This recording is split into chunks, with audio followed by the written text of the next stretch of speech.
और चले इस वक्त की एक बड़ी खबर आपको बता दें, दिल्ली में चुनाव पर बीजेपी का महामंथन राजस्थान को लेकर बैठक पूर्ण हो चुकी है। राजस्थान की पहली सूची पर केंद्रीय चुनाव समिति की मोहर लग चुकी है। कल कभी भी पहली सूची जारी हो सकती है। तो बड़ी खबर आपको इस वक्त की बता रहे हैं राजधानी दिल्ली से, जहां पर राजस्थान की पहली सूची पर केंद्रीय चुनाव समिति की मोहर लग चुकी है। राजस्थान को लेकर लगातार बीजेपी में बैठकों का दौर जारी था और ऐसे में इस महामंथन का ये कंक्लूजन निकला है कि पहली जो सूची है उस पर मुहर लग चुकी है। अब कभी भी कल नामों की सूची जारी हो सकती है। पहली सूची होगी तो जारी होगी।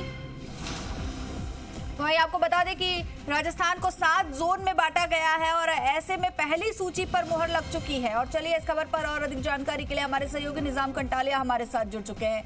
निजाम, बैठकों का दौर अब थम गया है, पहली सूची के नामों पर मुहर लग चुकी है, कल कभी भी सूची जारी हो सकती है, क्या कुछ अपडेट है?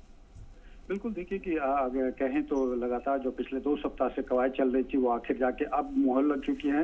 अगर राजस्थान विधानसभा चुनाव को लेकर अगर कहें तो बीजेपी की पहली सूची जो है एक तरह से उस पर मुहर लग चुकी है। प्रधानमंत्री नरेंद्र मोदी की अध्यक्षता में जो बैठक हुई है, अब सीईसी की उस बैठक को लगभग पूर्ण हो चुका है और पूर्ण होने के साथ ही जो राजस्थान बीजेपी से जुड़े जो नेता हैं अब वो धीरे धीरे निकलना शुरू हो रहे हैं। हम और इसके साथ ही सबसे महत्वपूर्ण बात की करीब जो 48 के करीब जो सीटें ऐसी जिनपे की सिंगल नाम थे, उन सभी पे तुरंत प्रभाव से कह सकते हैं कि पहली ही सूची में उन सभी को जो है केंद्रीय चुनाव समिति ने मोहर लगा दी। इसके साथ ही 17 से 18 सीटें ऐसी थी जिसकी की कोर कमेटी ने उन पर 2 से लेकर 3 नामों के पैनल दिए थे, उनको भी इसी बैठक में क्लियर कर दिया गया है। यानी कि करीब 60 से 65 सीटों के नाम जो हैं कह सकते हैं कि कल जो जैसे ही दौरा समाप्त होगा, अगर पीएम नरेंद्र मोदी का जब कल दौरा समाप्त होगा, अगर वहां पे जो राजस्थान का दौरा है उसके बाद कभी भी ये है माना जा रहा है कि ये जारी की जा सकते हैं। जिस तरीके से एक संशय ये भी बना हुआ था कि क्या जो अभी पितृपक्ष चल रहा है उसके बाद 15 दिन बाद जारी की जा सकती है या नहीं, इस तरीके से, लेकिन ये निश्चित हो गया है कि बहुत जल्द ये जो है सूची जारी हो सकती है।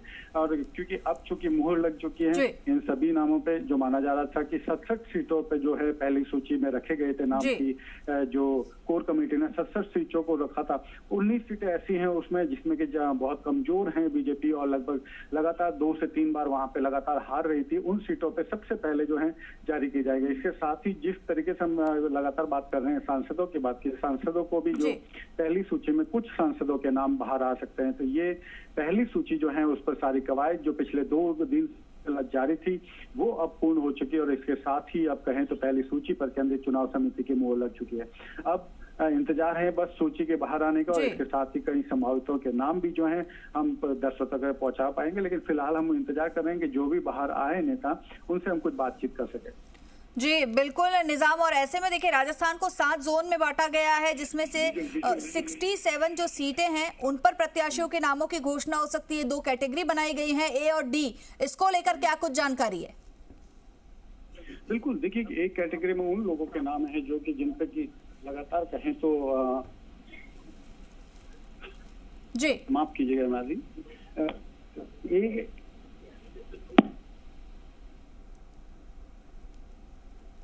जी निजाम जी बिल्कुल, तो बीजेपी के नामों की सूची पर मुहर लग चुकी है। अब बस इंतजार है तो इस बात का कि ये सूची कब जारी की जाती है, कब ये नाम निकल कर सामने आते हैं। आपको बता दें कि 67 जो सीट है उन पर प्रत्याशियों की घोषणा इस पहली सूची में होगी, जिसमें से 29 जो है उन्हें ए श्रेणी में रखा गया है, जबकि जो 19 सीट है जो कि बीजेपी के लिए कमजोर सीट मानी जाती है उन्हें डी कैटेगरी में रखा गया है। और इन तमाम सीटों पर जिन प्रत्याशियों के नामों की घोषणा होनी है उस पर बैठक में मुहर लग चुकी है, सीईसी की मुहर लग चुकी है और अब ये सूची कभी भी कल जारी हो सकती है। तो बीजेपी की तरफ से चुनाव प्रत्याशियों की ये पहली सूची है जिसको लेकर लगातार बैठकों का दौर जारी था। आज सुबह से ही बैठकों का सिलसिला चल रहा था, 2 दिन बीते। अगर बात की जाए तो राजस्थान के तमाम जो बड़े नेता हैं वो दिल्ली में जमावड़ा लगाए बैठे थे और ऐसे में अब जाकर जो है राजस्थान की पहली सूची पर सीईसी की मुहर लग चुकी है।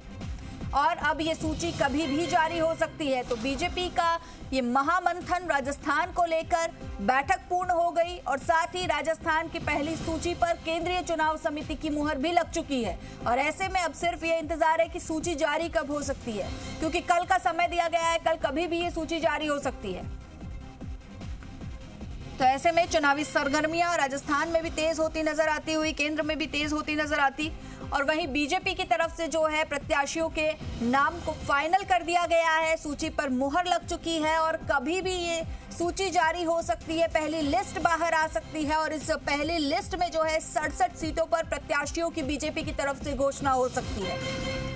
वहीं दो कैटेगरी ए और डी बनाई गई है। ए में 29 जो है जिले उन्हें विधानसभा सीटों को रखा गया है, तो वहीं अगर डी कैटेगरी की बात करें तो 19 विधानसभा सीटों को इसमें जगह दी गई है। और ऐसे में इन 67 सीटों पर जो है प्रत्याशियों की घोषणा अब कभी भी हो सकती है। कल किसी भी समय ये पहली सूची जारी हो सकती है। और चलिए इस खबर पर हमारे सहयोगी निजाम कंटालिया हमारे साथ दिल्ली से लाइव जुड़ चुके हैं। निजाम, मीटिंग खत्म हो चुकी है और ऐसे में चुनाव समिति की मुहर पहली सूची पे लग चुकी है, और क्या कुछ जानकारी है इसे लेकर?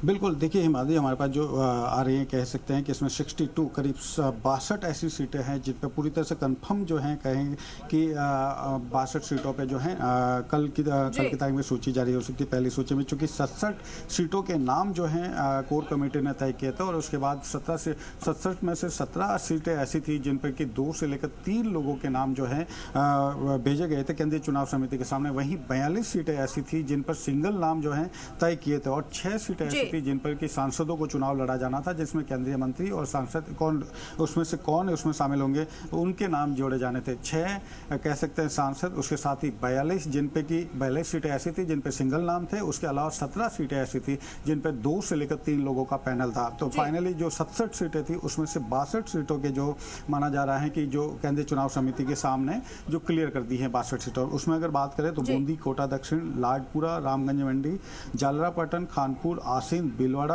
उदयपुर, राजसमंद, बीकानेरपुर के साथ ही रतनगढ़ है, फुलेरा है, विद्याधर नगर है, मालवीय नगर है, अलवर शहर, अजमेर उत्तर, अजमेर दक्षिण, ब्यावर, नागौर, सोजत और पाली सहित जो SC ST की इसमें 9 सीटें ऐसी है जिनको के ऊपर जो है इस बार CEC ने जो है मोहर लगा दी है। कामा है, नागर है, इसके साथ ही कैकड़ी, लाडनू, कोलायत, बीनमाल और गंगानगर की और सीकर जो विधानसभा सीटें हैं इन पे भी जो है मोहर लगा दी गई है। इसके साथ ही वो 28 सीटें जिन पे भी बीजेपी लगातार 3 बार से ज्यादा समय से जीत रही है। लेकिन ये एक बेहद महत्वपूर्ण बात है कि ऐसे सीटें जिन पे भी लगातार 28 सीटों पे जिन पे बीजेपी जीत रही थी उनमें से करीब 6 से 7 सीटें ऐसी हैं जहां पे जो विधायक हैं, वर्तमान विधायक, उनको बदले जा सकते हैं। अगर बात करें तो इन सीटों में भी अगर बात करें तो पहले सबसे महत्वपूर्ण जो सीटें हैं जिन पे सरदारपुरा है, दातारामगढ़, ये कुछ सीटें हैं जो 19 सीटें जिनकी हम बता रहे हैं लगातार कि जिन पे पहली बार में जब प्रभारी और सह प्रभारियों ने अपनी पहली सूची तैयार की थी उसमें भी उन्होंने कहा था कि हम सबसे पहले कमजोर सीटों को तैयार करेंगे। तो उसमें उन्होंने 19 सीटें रखी थी और 19 सीटों में से 17 सीटें ऐसी थी जिन पे कि जैसे कि अब सरदारपुरा है, दातारामगढ़ है, कोटपुतली, झुंझुनू, साचोर, बाड़मेर शहर, फतेहपुर, लक्ष्मणगढ़, खेतड़ी, नवलगढ़, राजगढ़, लक्ष्मणगढ़, लालसोट, सिकराय, टोडाभीम, सपोटरा, बाड़ी, वल्लभगढ़, बागीदोरा और बस्सी थी। और इन 19 सीटों में से 2 सीटों पे जैसे कि एक तो है बाड़मेर शहर, इसके साथ ही सरदारपुरा, यहाँ पे केंद्रीय मंत्रियों को उतारा जा सकता है। अगर सरदारपुरा की बात करें, अशोक गहलोत के सामने केंद्रीय मंत्री गजेंद्र सिंह शेखावत का लगातार नाम चर्चा में रहा था, लेकिन अब जो कह रहे हैं कि CEC के अंदर इस मामले में भी सब फाइनल हो सकता है। बाड़मेर शहर में जो है कैलाश चौधरी बिल्कुल निजाम, इस खबर पर नजर बनाए रखिएगा। बहुत बहुत शुक्रिया आपका इस तमाम जानकारी के लिए। तो चुनाव समिति की मुहर लग चुकी है, कल कभी भी पहली सूची जारी हो सकती है बीजेपी की।